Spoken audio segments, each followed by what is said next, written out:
Hello everyone and welcome. This is the collective reading for the Capricorn New Moon that's happening on the 11th of January 2024, the first lunation of the calendar year, and this will be happening at 20 degrees and 44 minutes. In this reading, I will be talking about the astrology of the exact time that this moon is full and what that energy and narrative and download is happening for us collectively. I'll be pulling some collective tarot cards as well as seeing what channeled messages come through.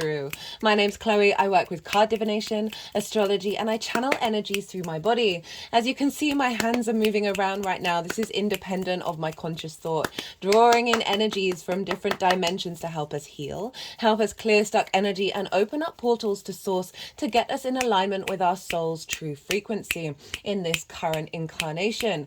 Right, regulars, I apologize for repeating myself, but this is going to happen for a couple of transits more. So I've been channeling energies through my body for the last 2.5 years. And just before the Sagittarius new moon, so the last new moon that we had, I had the movements are like light language, right? But it's in a physical form. And so just before the Sagittarius new moon, my voice light language got activated.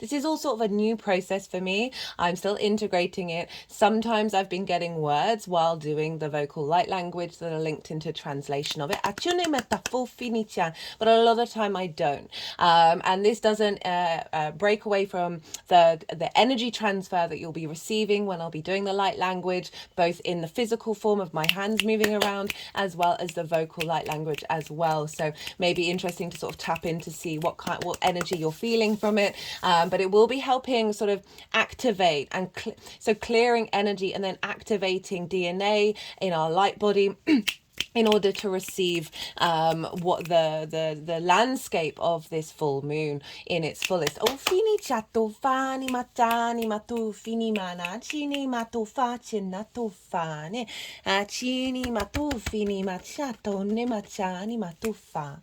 As you can see here, there's quite a few oracle cards on the table already. I always pull oracle cards before doing a transit just to see what the other decks are trying to tell us, and it's always beautiful seeing the correlation or with the astrology. I will probably be doing this oracle reading after the all 12 signs series. No, I definitely will be, but it might be after the moon itself. So do come in and check in. I work with 6-month cycles with the lunations. So if you're watching this after the event, you're not missing out on the energy or the messages that are coming through, because this is energy that's being seeded in this new moon that will then unfold over the next 6 months to the Capricorn full moon. Speaking of the Capricorn full moon, well, last year we didn't have a Capricorn new moon. We had 2 Aries new moons instead, and this has meant that the new moon and the full moon have been in conjunct one another. So because we had those 2 Aries moons, we would have, say, recently we just had the Sagittarius new moon followed by the Cancer full moon. And so it's been slightly out of sync, right? And they've been in conjunct one another rather than opposite one another from the new to the full moon in the lunation cycles per month. And this year we will be having 2 Capricorn new moons and 2 Capricorn full moons. This is recalibrating. So now the moons will be going back into opposition with one another rather than in conjunct. So we'll be having just over a year of this in conjunct energy, and that's been helping us look at things from different angles, bring in different combinations of energies when it comes to the lunations. That is helping break out of convention and allow new pathways to be opened up for us to really incorporate a lot of the messages that have been coming through from perhaps in ways that you would never have thought of and you would never have been able to access, because we've had this sort of unconventional formation of the new moons and the full moons. And now around the Cancer season, it will then recalibrate and it will go back to the more traditional way. And so we're really shaking things up for the first half of the year, and then the second half of the year we will be then instilling that more into our day-to-day and sort of what is convention for us. So we've had over a year and a half, we'll have just over a year and a couple of months of unconventional energy, and now that's becoming the norm later on in the year.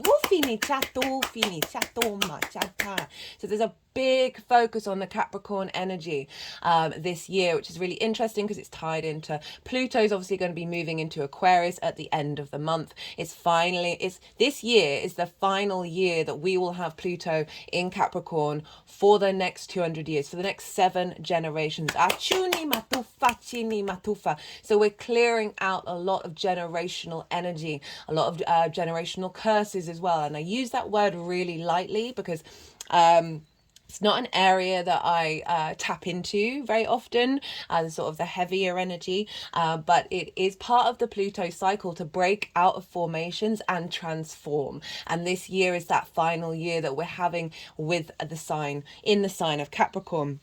So that was a big introduction. So I'm gonna crack on with the astrology of this moon and pull some tarot cards as I'm doing so. Achini matufani chatufani matufini machani matufa chena matufa. This is one of the key cards that came out. This is from the Carl Gray Gateway of Light Activation deck, and this is Gaia's Gateway Activation: learning, experiences, wisdom, transmission, earth, intelligence. And obviously Capricorn is the final earth sign. It's the collective earth sign. It's the longer term cycles of our existence here on earth, right? And so there's a real sense of this new moon really allowing a deeper sense of cyclical wisdom to come through. Achini matufani machani ma achitu mine and activating our divine power on this planet in terms of the human species of in its incarnation as it is now, and allowing to draw in a lot of energy from our past cycles. And you know, those of you who might have tapped into Graham Hancock, I do recommend his books. They're phenomenal. There's also a Netflix series. This will help open up eyes to the fact that our understanding of our species history is limited, as is every single institution, profession. Ideas of what we think we know are constantly evolving, and a lot of institutions really struggle with that because we can get very fixated of this is right and this is who we are and this is how it will always be. But if you look back through over history, we've constantly been evolving and our minds changing. I mean, we used to think the earth was at the center of everything. I mean, there's an argument that energetically it is for us. But we're constantly evolving and we're constantly discovering things and expanding our understanding of who we are on this planet and what is our link to this planet, the great mother, right? And I say this only to allow the energy of questioning things to show up here.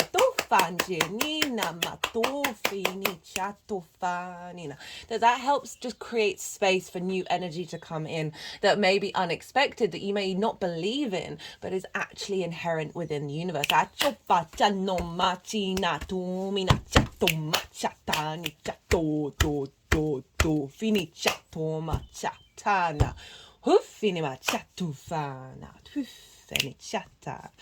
Right. I'm still getting used to this, by the way, guys, so do bear with me. I'm mostly using the oracle reading, which will come out later, to really allow the light language to like go on for a little bit, because I'm aware of everyone's time and we don't always have the energy or the space to like do a long video, and so I'm mindful of making sure that these are all in balance.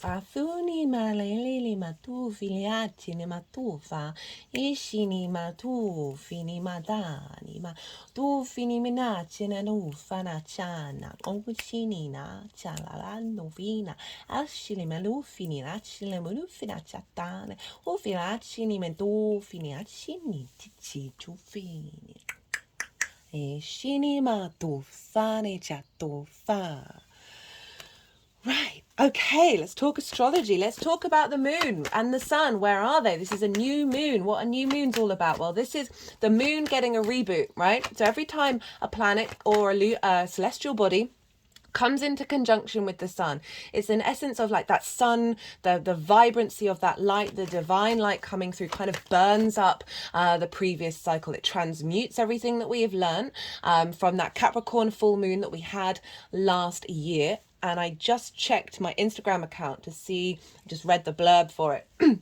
And this card came out in that full moon, which is really interesting. This is the vision. There's a mountain in the background, and Capricorn is often linked into the mountain goat. This being having the capacity to climb that mountain, to go the distance, to put in the hard work, to get a higher perspective. But I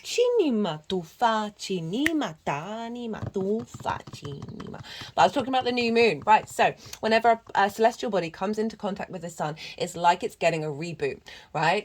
It's not like invalidating everything that's come before. It's transmuting that energy and then activating the next level. And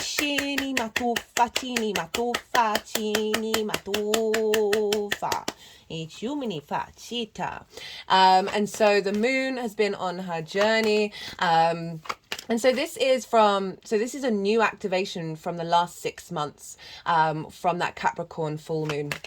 And as well as a shorter cycle from that Cancer full moon that we just had, which was so beautiful. I really recommend going and checking.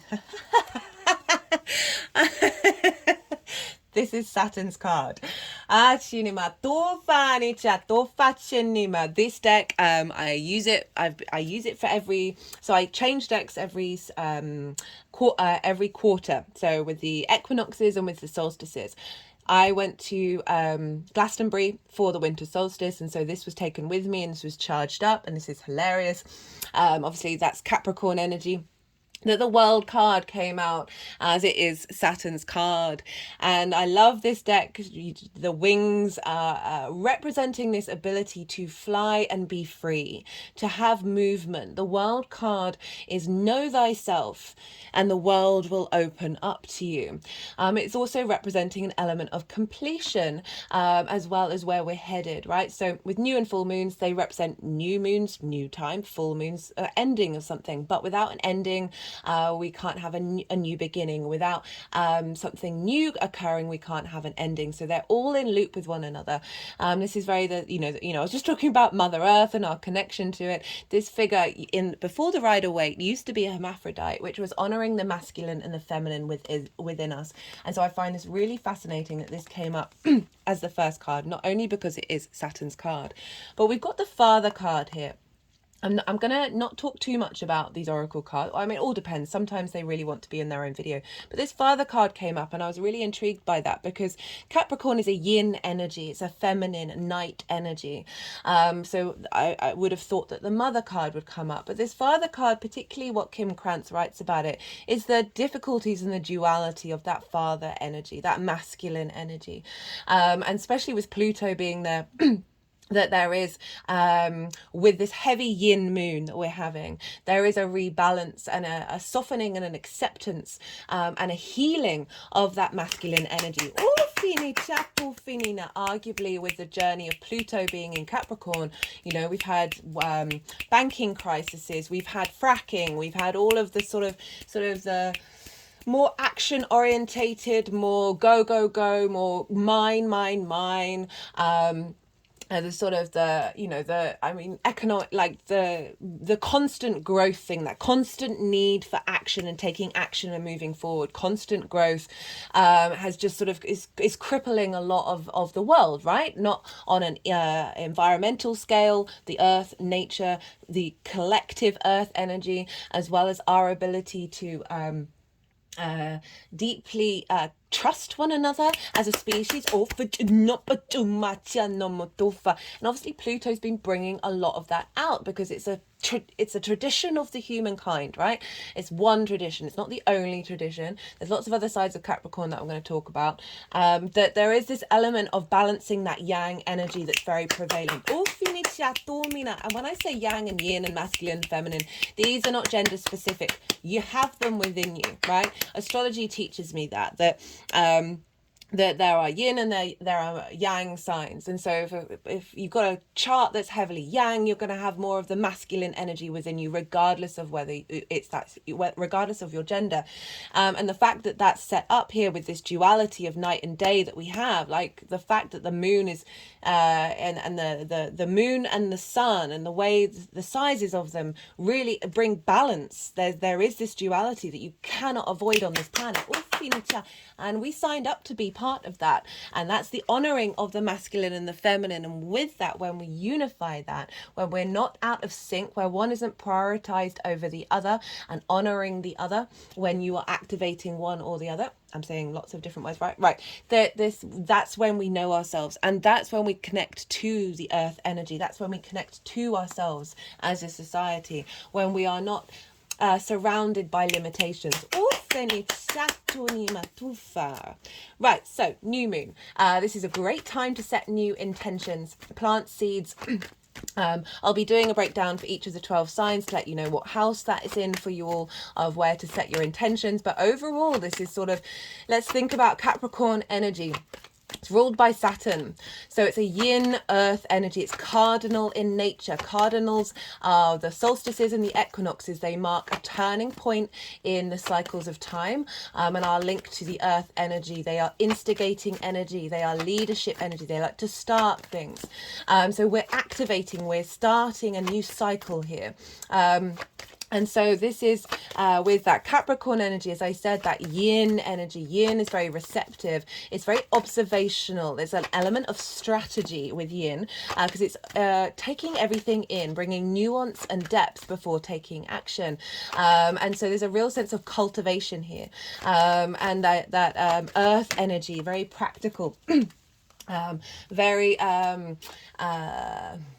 there's an element of stability and grounding and giving structure to something. And so interesting, we've got the Six of Cups here. The Six of Cups has the biggest house in the tarot deck, right? So we've got the world representing this world, and this sense of, are we secure? Are we safe? Do we feel safe? Is this our home? Does this encompass us? Yes, this does, right? This nearly said Six of Pentacles. The Six of Cups, six is a very protected energy. This is a sense of reconnecting to our past, the strength of our species. Right, I'm going to pull in some Pluto energy here, right? So I've done a Pluto in Aquarius collective reading. I might repost it, because obviously Pluto's moving into Aquarius, and I talk a lot about Pluto in Capricorn. And the reason why I'm talking about Pluto a lot, one, this is the final moon with Pluto in Capricorn for us, and two, this moon is closely conjunct Pluto. This moon is at 20 degrees 44 minutes and Pluto's at 29 degrees 41 minutes. So they're in very close conjunction. So for me, Pluto helped unearth our understanding of the mycelium network. Obviously, I've mentioned Graham Hancock. A lot of scholars have been working on uncovering our timelines and how it's going further back, but obviously since 2008, we've had a real rise in people like being more open to that. Yoga, breath work, these things that are linked into the longer term cycles of the human species beyond the banking system, beyond hierarchies, that go back further. Of the vagus nerve has become really well known. The fascia in our body that connects everything together, that makes us a collective unit, and how important that is. We're learning so many more things about the earth, about the human body, that are linked into longer term cycles. Now, a reason why I was going to mention about technology and Pluto moving into Aquarius, it's my opinion that this race with technology, this AI system, the neural net, whatever, all of that stuff, is just preempting what we're already activating. Like the synchronicities are going wild. Our intuition is going wild. Our ability to sort of not necessarily read minds, but through our intuition, pick up on clues and signals, so we're more in a flow state. We're going to be able to do all of these things when we meditate. Meditations become huge as well. That, I feel, is another Capricorn energy.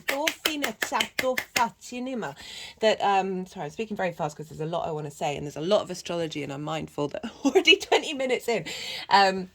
what's it saying? Yeah, we're preempting with our desire to, we're a very impatient species. Perhaps this is helping us, remind us. So this is right back to the Six of Cups.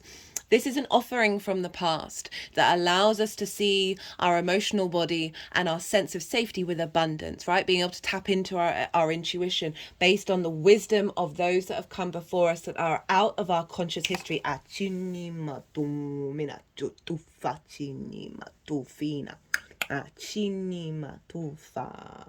You know, I see it in the people that I know and the people that I interact with. I see we're all intuitives, we're all healers, we're all channelers. It just, we're doing it in different ways. That I was talking about meditation, of like stilling your mind, thinking of a problem, letting it go, stilling your mind. Check out the Gemini New Moon video that I did in Gemini season. Love that. Talk a lot about the mind and how we can work it with magic. That when we soften our mind, when we surrender, then the ideas come in. Then like the answer to our questions come in, rather than overworking it in our mind. Get into your body, center yourself, ground yourself. And so this is saying, like, this is for me, this very much feels like an activation from the past, gifts coming in, as well as us helping be at peace with our past and not shame ourselves for the journey that we've been on, right? We're here now, guys, right? So it's interesting, it's going over that father energy, which for me very strongly felt like a healing of that masculine with all of this big feminine energy that's, and the yin energy that's coming through with this moon. Okay, right, so ruled by Saturn. Got the Saturn card here. Saturn is the last visible planet to the naked eye. Saturn has a 30-year cycle. It represents karma, cause and effect, longer term cycles, duty, responsibility, stress testing, stress testing, that was judgment, we'll see if it wants to come out again, finding cracks, the fault lines in our foundational space, putting up limitations, bringing in a stronger sense of authority perhaps from the outside world in order for us to strengthen our foundations, letting go of those which have no longer served us. Understand through our mirroring of authority what our true authority is, what our true duty and responsibility to this incarnation is. Sense of purpose.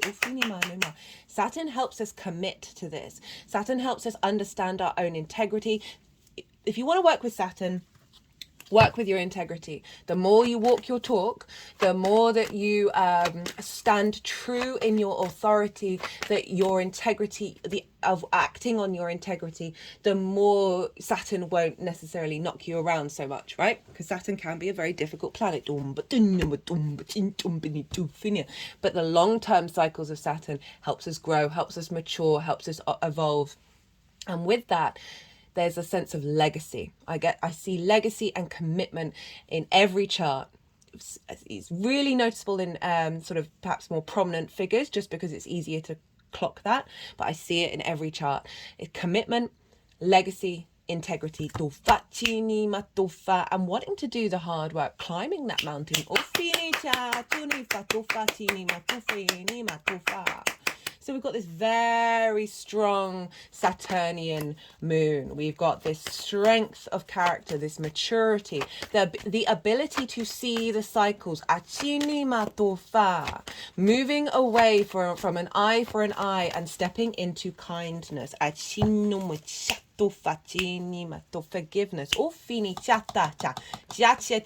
which that's tying back into the message that's come through with that cards of, if we beat ourselves up, if we sort of self-flagellate, I mean, that can get us so far. But we're thinking long term here. One of the astrologers that I really appreciate is called Austin Coppock, and he, the way he described Capricorn energy is the person who's doing making the plans to build the cathedral, right? Cathedrals used to take hundreds of years, so you wouldn't see it in your lifetime. The energy of Capricorn is against that legacy, collective legacy for us all. It's like this drawing in this strength of the steps that you are making now. You may not necessarily see the results, but it's part of your journey, it's part of your integrity in this lifetime. It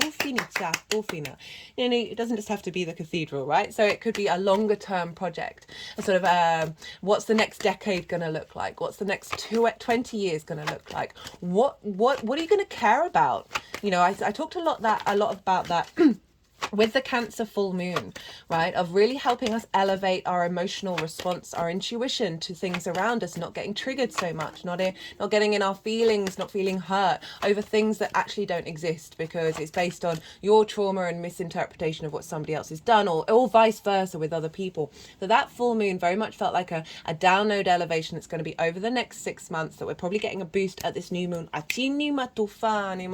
of allowing us to be more in tune with the things that we're going to care about in a week, in a year, in a decade, and allowing us to let go of those little things that actually fundamentally are not part of the longer term legacy cycle. So we've got this very strong, powerful moon coming up here. As I said, this is the first of 4 in the sign of Capricorn. So you might want to think about that we've got a lot of Capricorn energy that is showing up here, that's calling us to think long term, calling us to strive to take those steps, this new moon up that mountain, and to not fear, not worry about whether you're going to make it or not, but understand that the journey is just as important as the destination.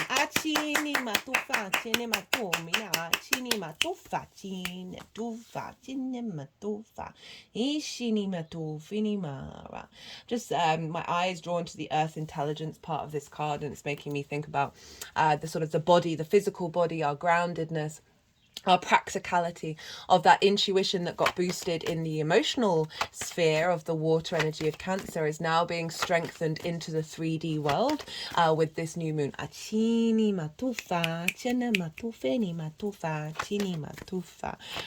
so the moon is in Capricorn conjunct Pluto, so this is intense transformation.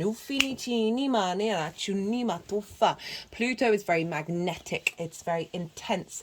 There's this Pluto compost, right? So it's linked into the dead, into the ancestors. Our ancestors are coming through. Their energy is being drawn up from the earth, into our surroundings.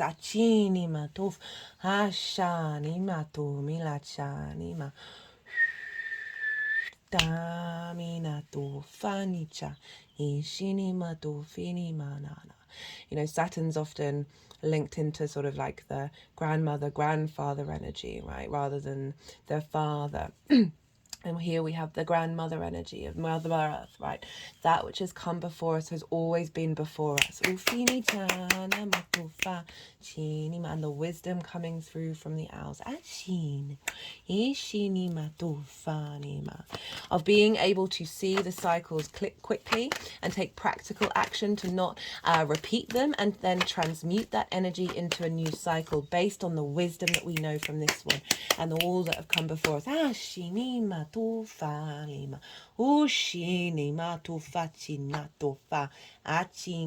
This is a very powerful charging stone that water has eroded, but we've got arguably it's metal, but still the earth side of it, but the water has eroded and created something that then activates and energizes. Ushini matufa cha hufina chani matufa chini ma uchana matufa chi ushini matufa hushini matufa cha nombina cha chini matufini.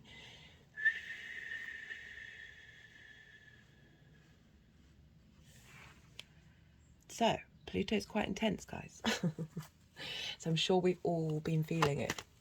And but Pluto was also linked into the riches under the ground, right? Of precious metals, of gems, of things that get unearthed. So again, we're unearthing riches from the ground. I remember I talked about what in the Pluto moving into Aquarius reading, I talked about what the cycle that we've just had with Pluto being back in Capricorn very much felt like our ability to witness the fear, right? So Pluto can very much be linked into fear. hold our senses, possession and obsession, witness those and be able to move through them, and turn them into riches. All finiciani mato. Going to have Pluto dip back into Capricorn at the end of the year, but I think it's about 2 months, so it's not very long. So we've got this incredibly transformative moon, with that Pluto aspect. But not only that, guys, this moon.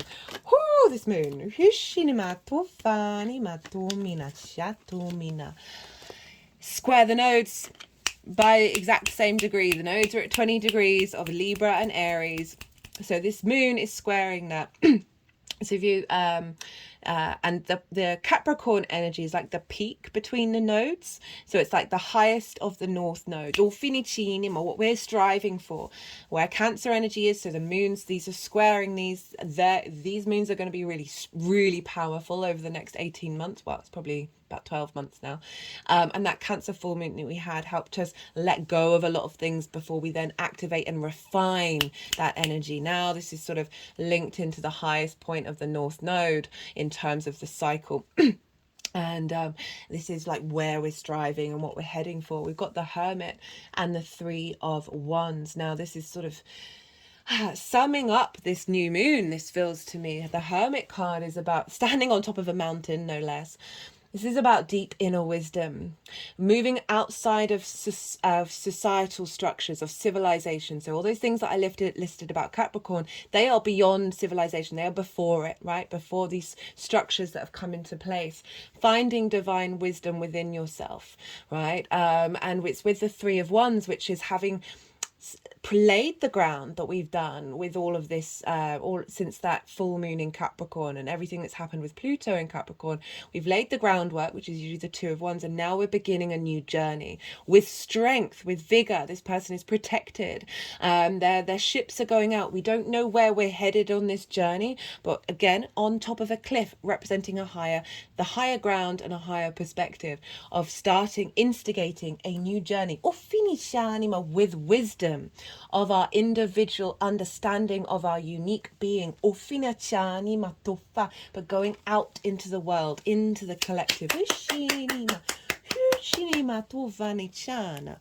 Right, so square the nodes. So this is activating, manifesting what the nodes are intending, right? So squares are an aspect of Mars. It's a 90-degree angle. So push your fingers together and feel the force there, right? Think of Mars, of motivation, of drive, of action, right? So this can bring up some conflict, drama, frustration, winning at all costs. I'm just letting you know that, right? If any of those things do show up, they are there to let you know what do you want to fight for? What can you let go of? Do you need to be in competition with others, or just purely the joy of being in competition with yourself? Do you need to fight? Or can you walk with your integrity without needing to get your heckles up? The other side of this is friction.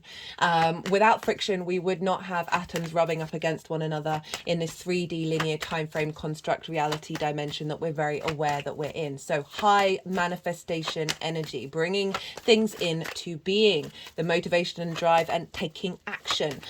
So this moon is manifesting a new activation, squaring these nodes that's in alignment with what's going on with the North and South node in Aries and Libra. For those of you who have not checked out the nodal cycle series that I've done, it's in its own playlist. It's really easily accessible.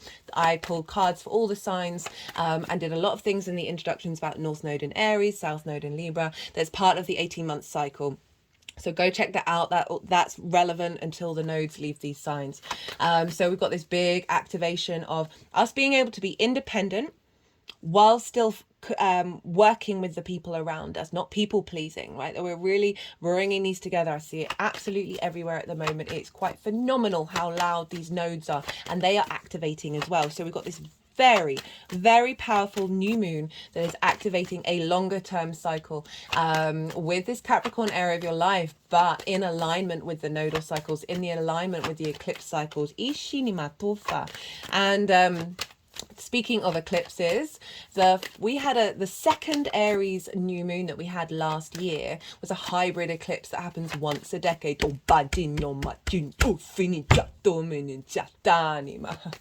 Love the warrior spirit coming through for Aries. Hello Libra. And that was a really, really powerful message that came through with that collective reading.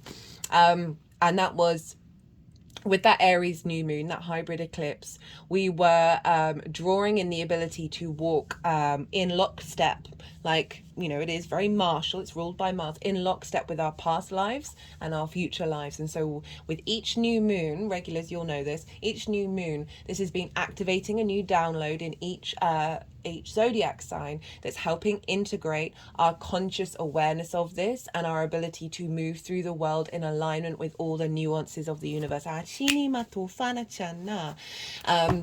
And so yeah, so that was the Aries cardinal energy. That was the first eclipse that we had in this cycle. So this is a big eclipse cycle, and this new moon is helping activate. How do we bring this, the wisdom of those past lives of of this earth energy, that then facilitate moving forward, right?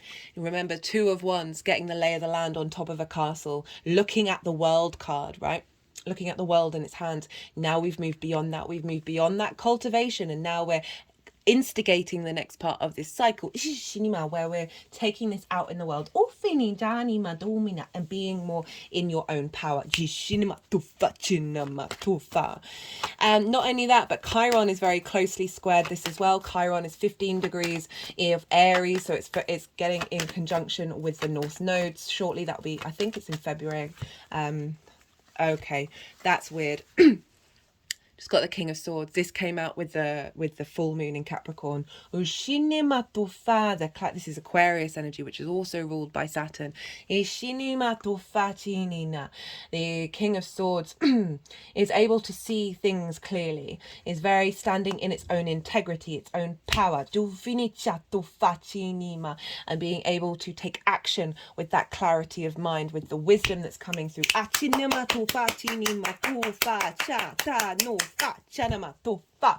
And obviously Pluto's then moving into Aquarius, which is everything that we've learned from this cycle is then get activated in the next. It's so weird that came up, and that was in the last reading, the last Capricorn reading. So Chiron also squaring this moon.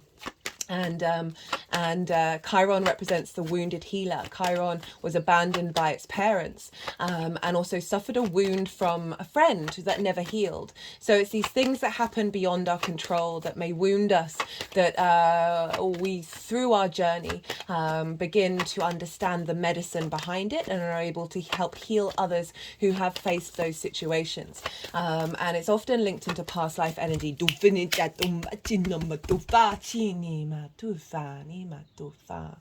And allowing us to help with this square of bring healing into manifestation.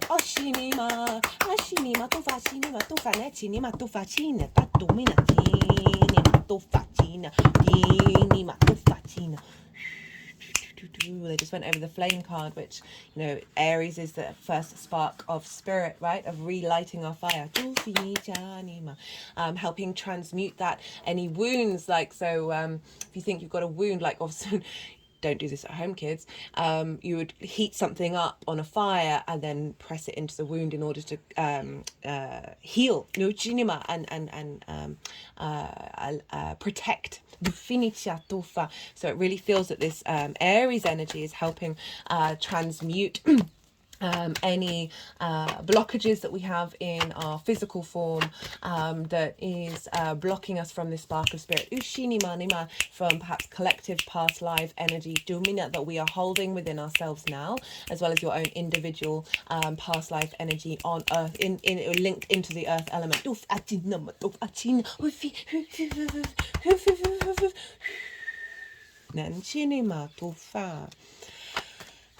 So pretty powerful stuff, right? Squares, as I said, hard aspects. So this can be There can be a couple of things that you need to do in order to get this going, but it is about long-term manifestation. The sun and the moon are also trine Uranus. Oh, that's how lovely. We've got Justice and the Page of Cups. Justice is obviously the Libra card, but this is about bringing things into balance. And I hadn't quite talked about Uranus yet, so I'm going to link this into Chiron. And obviously the South Node is going to be opposite Chiron. Justice brings things into balance. Again, the sword, able to see things clearly with empathy and integrity. Soul contract.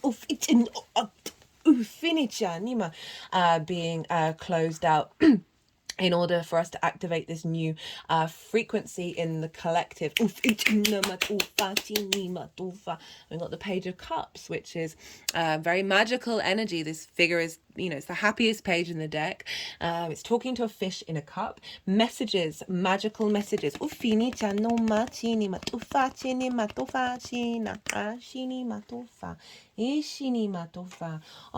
Our intuition again in the 3D world being boosted.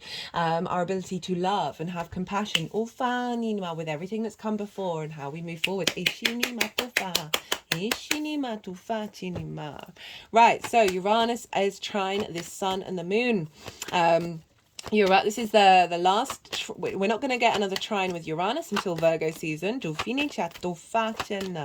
And so this is a trine is an aspect of Jupiter, bringing about elevation, a sense of cohesion, of wisdom, and cohesion, right? So bringing together of things, and with that, a sense of faith, a sense of knowing, and underneath that, with that knowing and that wisdom, is a deeper confidence. There's a sense of expansion and opportunities and abundance and luck. It's a very jovial energy, but it is a soft energy. It's very inspirational. So we've got Uranus, who is the breaker of chains, the clearer of paths. It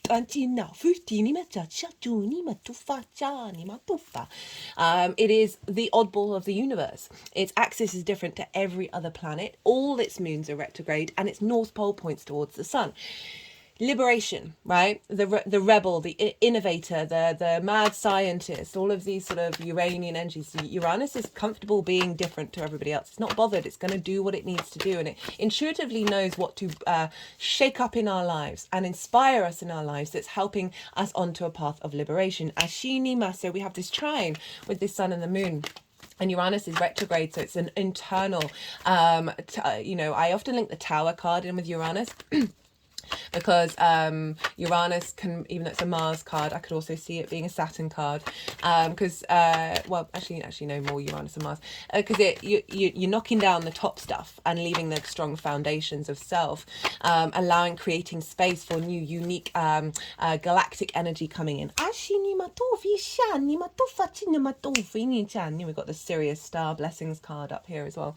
And as I said, it's retrograde, so it's an internal space. So you're pulling down things, you're clearing pathways within yourself, energetically, that is facilitating this ability for you to be independent, for you to be your unique self, that then helps facilitate the collective when we're in complete conformity. It's too one-sided, right? We need to be able to be in flow with one another as well as our unique selves. And this trine with Uranus is really supporting that. We've also got Juno over in Virgo creating a grand Earth trine. So all the Earth signs are being activated. And Juno is an asteroid, and she represents commitment, your ride or die. So again, they're all trining one another. There's commitment to liberation. There's commitment to thinking outside of the box, to go more galactic, to allow yourself to be comfortable being your unique self. With that commitment over in Virgo, which is a social dynamic. So Taurus is the personal connection to your senses, so helping your physical body be liberated. I'm finding pleasure in this 3D world. Trining Juno over in Virgo, which is a social earth sign, very much linked into healing, very able to see what's not right and then build and facilitate, right, and find flow, ruled by Mercury. A commitment to that that is then in alignment with your long-term legacy. In integrity. I love that trine. I really, really, really love that trine, because it's that sense of committing to healing as well, committing to being able to observe and see the world around you and find unique creative ideas that are personal to you, Uranus in Taurus, that helps then solve problems and create and get inspired and go beyond the problems and find the joy of creation. Ashuni matufani matufini machatini ma. Got the Five of Swords in reverse as I'm talking about this, right? So this is all about conflict. This is the bully in the room and the victims. This figure is actually carrying the Three of Swords, so it's carrying heartbreak, right? This can be mental constructs that you have that bully you, that focus on the problems rather than the solutions. It came up in reverse. So our ability to see beyond the conflict and be able to navigate new solutions coming through with that, which really sort of sums up. Just cut the deck and got the Nine of Pentacles. So this is Venus in Virgo, so it's while I'm talking about Juno, and this figure knows the decisions that they need to make for the long-term abundance. Very, very independent energy, very like a sense of abundance and grace and the ability to manifest in the 3D world and not get sidetracked by things that aren't worth your legacy.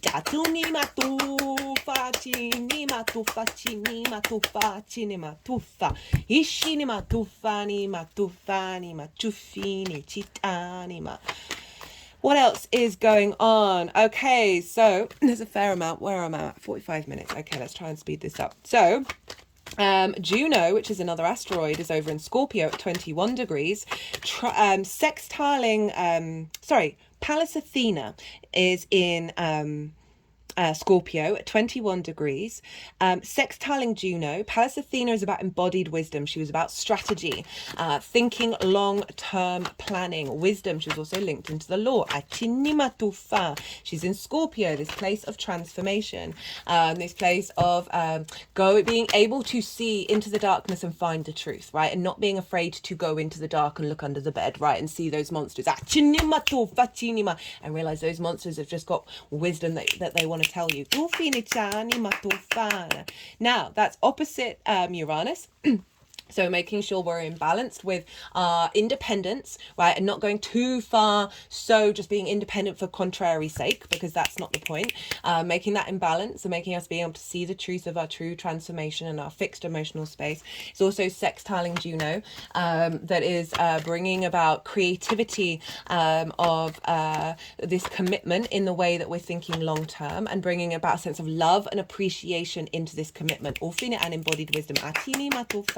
Is also sextiling the moon and the sun. So this is allowing, really re-enhancing this sort of long-term legacy energy with Pallas Athena of that embodied wisdom feeding into this moon, giving it support. Again, a sextile. This is a soft aspect ruled by Venus. Love, appreciation, value, a sense of connection, a sense of creativity, like brainstorming and thinking differently about something and bringing harmony and grace. The element of diplomacy. Venus wants us to feel good in the 3D world, and so the sextile facilitates that. So Pallas Athena is making a very lovely aspect to this moon. There's also tempering that Pluto energy, I feel, as well. A lot of this is tempering that potential, you'll probably see it on the main stage, but on a personal level, tempering a lot of the overwhelm that Pluto can bring, right? Like the real magnetism of intensity. Now this is instead, Pallas Athena is helping just finding the wisdom within your body, within yourself, thinking long term, not getting so overwhelmed by the emotional space of this new moon. What else is going on? Right, I'm going to talk about, do I want to do that first? Let's rewind just a little bit. I should have mentioned this before. So I talked about the nodes, right? So the nodes are in Aries and Libra, and we've got Chiron in Aries next to the North Node. Over in Sagittarius, we have Venus and Ceres, the asteroid, and they are trine this North Node and the and Chiron, and sextiling the South Node. Now they're not making aspects to the moon itself, but Venus will come into play in the next bit of the not the next bit after that of the astrology that I'm going to talk about. Now we've got Venus, that love, that appreciation. How do you feel good? Wanting you to feel good in that 3D world. What are you connecting to? What are you finding harmony and grace with? With Ceres, as I said, this is an asteroid. This is Demetra, the harvest goddess, the earth mother goddess coming in here. And so Demetra represents the sense of bounty, the sense of harvest. It can also represent a lack of something, so it can highlight that. But I really am getting such a strong energy from these two, which is why I wanted to bring them in, of Demetra, Ceres, providing abundance, providing the bounty to Venus, within the Sagittarian energy of the mutability of the being at peace with your journey, appreciating the side quests. I don't mean the distractions, but the side quests that aren't like this linear time frame. They're more a cyclical nature. That this Venusian and Ceres energy, this magnifold of bounty, is feeding into Chiron, right? And the North Node, and then they're making aspects to the moon. So healing, deep healing, being able to see the truth of things, actually having faith, Sagittarius energy, in the wounds that we may have felt, the pain that we're going through, and the liberation that we're getting from it. Like a salve, so it's a trine, so it's providing elevation, wisdom, a sense of cohesion, a bringing together, and then this sense of generosity, right? And joviality, being able to perhaps laugh at certain things, letting things go. Now, final part of the astrology. So Capricorn is ruled by Saturn, and so we want to look to where Saturn is, because the ruler of a sign is always impacting the signs that it rules, and Saturn is over in Pisces. And so this is, I've done 3 Saturn in Pisces series. Go check out the introductions of the first one, and the all 12 signs one as well, because I talk about the themes of Saturn in Pisces for each sign. And then the third one is the Saturn going direct, which we've had for a while now. They're all still live. Saturn in Pisces is giving structure to the magic. And the collective emotional unconscious. Finding the ability to connect to our legacy, to that magical, fluky Pisces energy. Page of Cups is actually a Pisces card, and they've just tapped on the world and the Page of Cups. Can you see those? Not really. All right, let's move those around a bit. And is bringing structure to that, to help then facilitate, okay, let's connect to the world in a more magical way, of the unseen, right? And holding a lot more unconditional love for our journey, connecting to again, that sort of the Page of Cups, of being able to find different ways of looking at this 3D world and the way that we interact with it, that is then helping how you interact with your day to day, that's thinking more long term, rather than, I'm personally my belief system is linked into past life energy, future life energy, time, all happening at once. The more that we're in flow with that and aware with that sort of the collective emotional unconscious space of Pisces, the more that we're able to then ground that down into this earth energy, the more that we're aware of those cycles of time. So that Pisces, this is governing. Pisces energy is governing what's going on with Capricorn, so it's allowing this more soft energy to come through. It's also ruled by Jupiter, so we're going to be looking to where Jupiter is, and just the capacity for Saturn to provide a sense of legacy when it comes to us interacting with that magic, and then drawing in the energy from the wisdom of the earth, from the earth wisdom keepers of the earth, that's allowing us to access that for the long term. Now I talked about Jupiter. Now Jupiter is over in Taurus, and is actually sextiling Saturn, so we've got a really harmonious aspect between Jupiter and Saturn. These are the long term gas giants science, visible to the naked eye. And Jupiter is all those things I talked about, the trine, the wisdom, the elevation, this knowing, the sense of confidence that comes with that, sense of opportunities and abundance coming in, is feeding into Saturn. And it's in Taurus, which is our personal relationship to the earth energy, our physical senses, providing wisdom activation with that. Jupiter's been retrograde for quite some time, went direct just before New Year's of the Gregorian calendar. And now we're seeing a little bit more forward momentum. We're seeing a little more expansive sense of a deeper sense of having a sense of faith and trust in our physical body, in our physical experience with the earth. That's then pouring into the collective unconscious space, helping us liberate, helping break down foundations, those fault lines that are in there, in the collective emotional space around fear and lack and not feeling safe. Not feeling that that house is big enough. And providing a sense of appreciation and love between these planets that is then pouring into this new moon. Not only that, now this is where Venus comes in. So Venus rules Taurus, and she's over in Sagittarius, which is ruled by Jupiter. So we have essentially, in terms of the top trumps of the energy transfer of what's really ruling this moon, is Venus and Jupiter. Because Sagittarius and Jupiter, so and Venus and Taurus, so they're bouncing back between each other, saying which ones, so they're in balance with one another, of us being able to go out into the world and express our truth, express our integrity, which is just got the Queen of Swords. We've got the King and Queen of Swords. What are you wanting? So again, this Queen of Swords, in the traditional Rider-Waite, all the court cards, sword cards have birds above their heads, or on the thing. It's not so much with this deck, but with the Queen of Swords, she just has one. It's above her crown chakra. This is the acknowledgement of having gone through some difficult times, coming out the other side, having clarity and vision, nurturing our new mental state.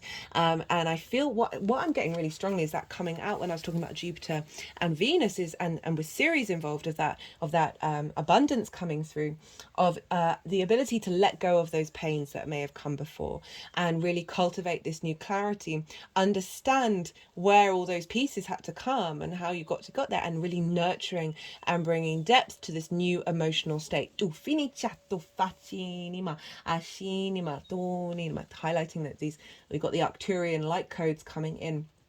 Evolutionary downloads, recalling power, future thinking. So this is kind of highlighting like the with this grounded energy, some new mental constructs are going to come through that we're going to be nourishing over the next 6 months. Now, final bit of astrology. So Jupiter's at 5 degrees of Taurus, is trining Mars at 5 degrees of Capricorn. So Mars is also influencing this moon. Mars loves being in Capricorn. It is exalted in Capricorn. Mars loves a job to do. Capricorn is all about putting in that hard work. And Mars is also sextiling Saturn. So we've got this lovely formation between some very powerful energy, Saturn, Jupiter and Mars. Very long-term activation, manifestation, go, take steps and move forward, right? Just got the Page of Pentacles.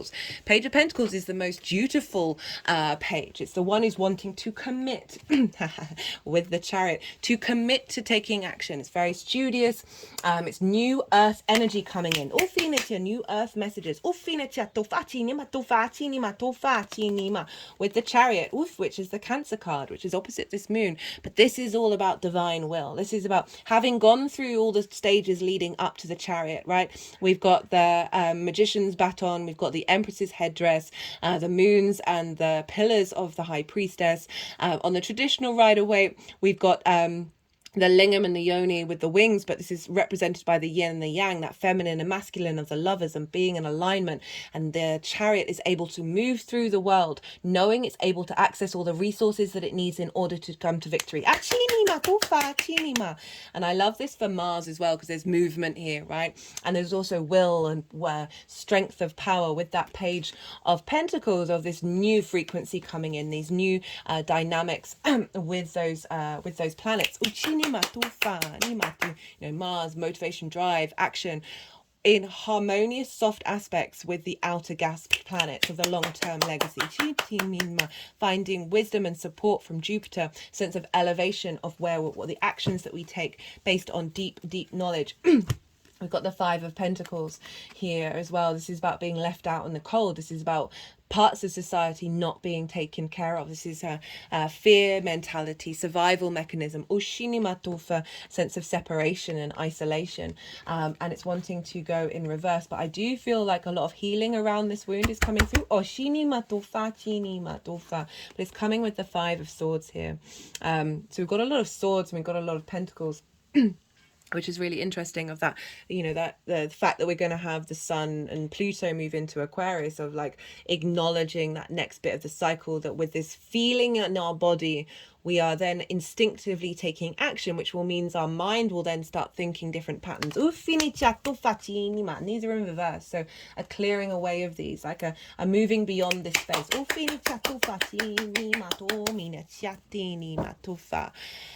Ooh, what else? There was a final thing. And Neptune's kind of involved with all of this. It's making a trine to Pallas Athena, that embodied wisdom.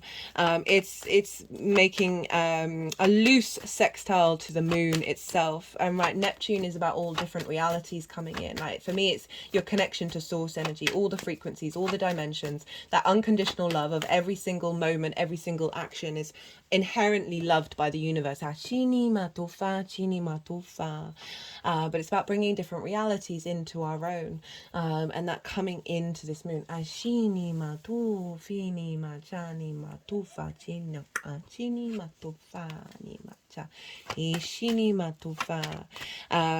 is providing support and a creative understanding of where we're headed, right? And what we're doing, what on earth is going on. What is going on? Well, let's get a final card for the overall message of this moon for you all. What time are we? Oh, not too bad. Only an hour. Good. I rushed through that one. Is there anything else that's coming to mind? That's pretty much it, really. That Mars energy is going to be really powerful. Mars is going to be in Capricorn for a while, so you're going to get a real boost of your motivation and drive. Oh,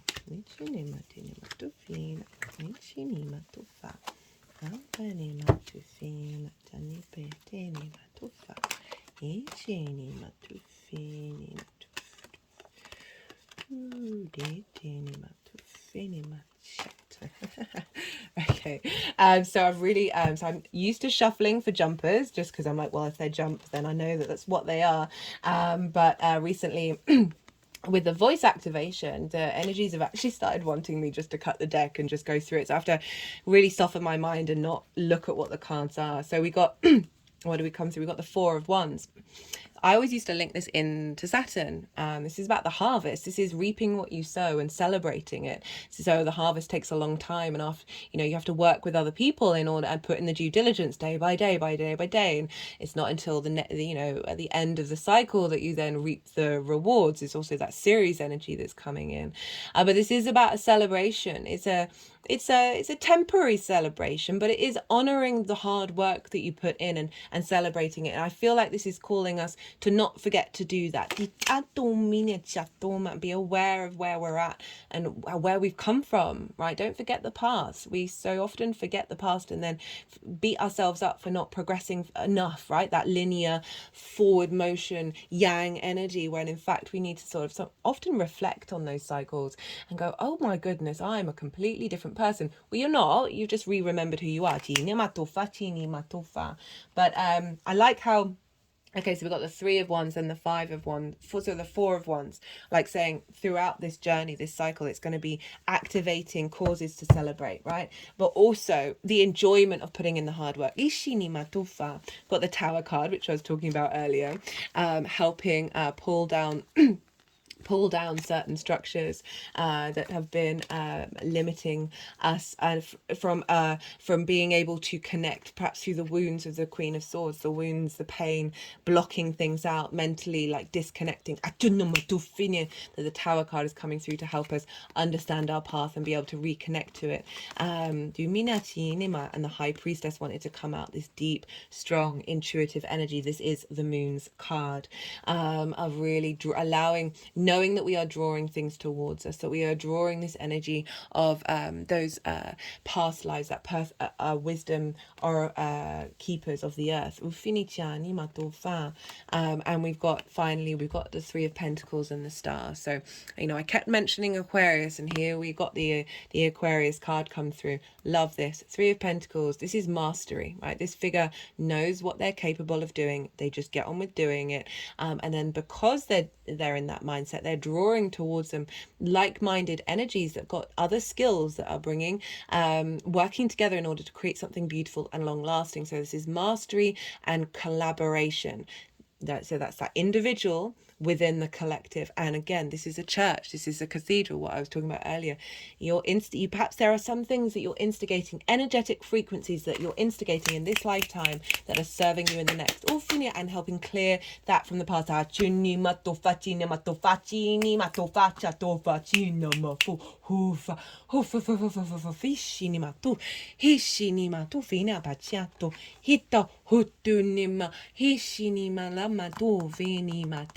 The Star is uniquely herself. She is unclothed. She is rid of masks. She does deep healing both on the earth energy and the galactic energy. She acknowledges her own star creation, her own star being, and allows us to tap into galactic frequencies that have always been here on this planet. And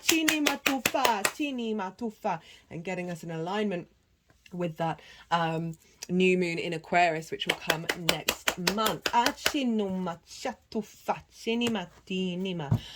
Right, I am going to leave it at that. That was quite a powerful, very fast. Oh, look who we've got on the bottom of the deck. We've got the Capricorn energy.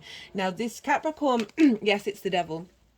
This is about material world. This is about the power that we can have here, that we, in order to create the fertility of ourselves. Unfortunately, this is a lot of what we create, and this is on an individual level we can call to take steps otherwise. So I really like that we've got Capricorn and then Aquarius, showing that transition, that movement, the control that Saturn has over us.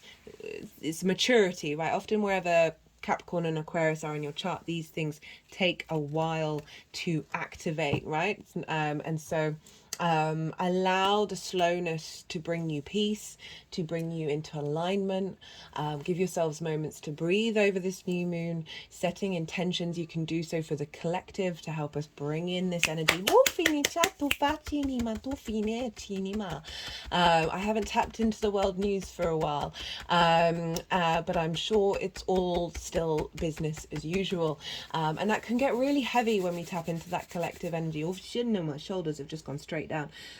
We can feel that burden, we can feel that weight, we can feel that tangled energy of shame and fear and scarcity, and it's just all of that comes from love, or the lack thereof. This earth is so full of love. This energy of the earth is so full of love. She is the mother, the grandmother. She is holding space for all her children with unconditional love, and bringing in that energy and trying to make peace with any resentment, shame, friction, pain will create space for this new moon to come in and allow you to tap in to frequencies from our earth energy and from the galactics. That will help you unfold your legacy. Be good to yourselves, be good to those around you, and most importantly, be well until we meet again.